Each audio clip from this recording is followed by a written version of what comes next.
আসসালামু আলাইকুম। আমি মুস্তাফা মরিয়ম বেগম। আমি সাতক্ষীরা ৪ আসনে মাননীয় সংসদ সদস্য বীর মুক্তিযোদ্ধা গাজী নজরুল ইসলামের দ্বিতীয় স্ত্রী। সম্প্রতি আমার স্বামী সাতক্ষীরা ৪ আসনের সংসদ সদস্য গাজী নজরুল ইসলামকে নিয়ে সামাজিক মাধ্যমে যে ভিডিও ও বিভ্রান্তিকর প্রচারণা চালানো হচ্ছে, সে বিষয়ে আমি দেশবাসীর সামনে প্রকৃত ঘটনা সংক্ষেপে তুলে ধরতে চাই। প্রথমত, আমাদের বিয়ে কোনো গোপন বা অনৈতিক বিষয় নয়। 2026 সালের 17 জুন সাতক্ষীরা শ্যামনগর আমার বাবার বাসায় উভয় পরিবারের সম্মতিতে পারিবারিক আমাদের বিয়ে সম্পন্ন হয়েছে।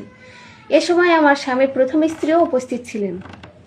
13 জুলাই আমার স্বামী গাজী নজরুল ইসলাম তার দুই স্ত্রীকে নিয়ে ঢাকায় মগবাজার আমার বাবার অফিসে যান।